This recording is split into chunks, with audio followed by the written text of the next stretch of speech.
হাজার হুজুরের আগমন মাহফিল কমিটির পক্ষ থেকে ঢাকাবাসীর পক্ষ থেকে নারায়ে তাকবীর।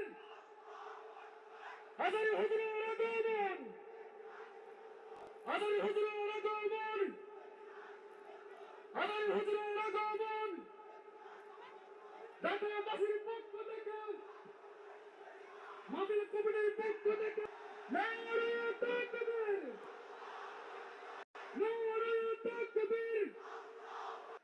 প্রিয় বারোয়াখালীবাসী, এবার বলেন আপনারা কেমন আছেন সবাই? দুপুরের লাঞ্চ হয়েছে? হয়েছে কার কার দেখি? High high. আর লাঞ্চ হয় নাই কার কার দেখি? আল্লাহ এই ভালোবাসাগুলোকে তুমি কবুল করো।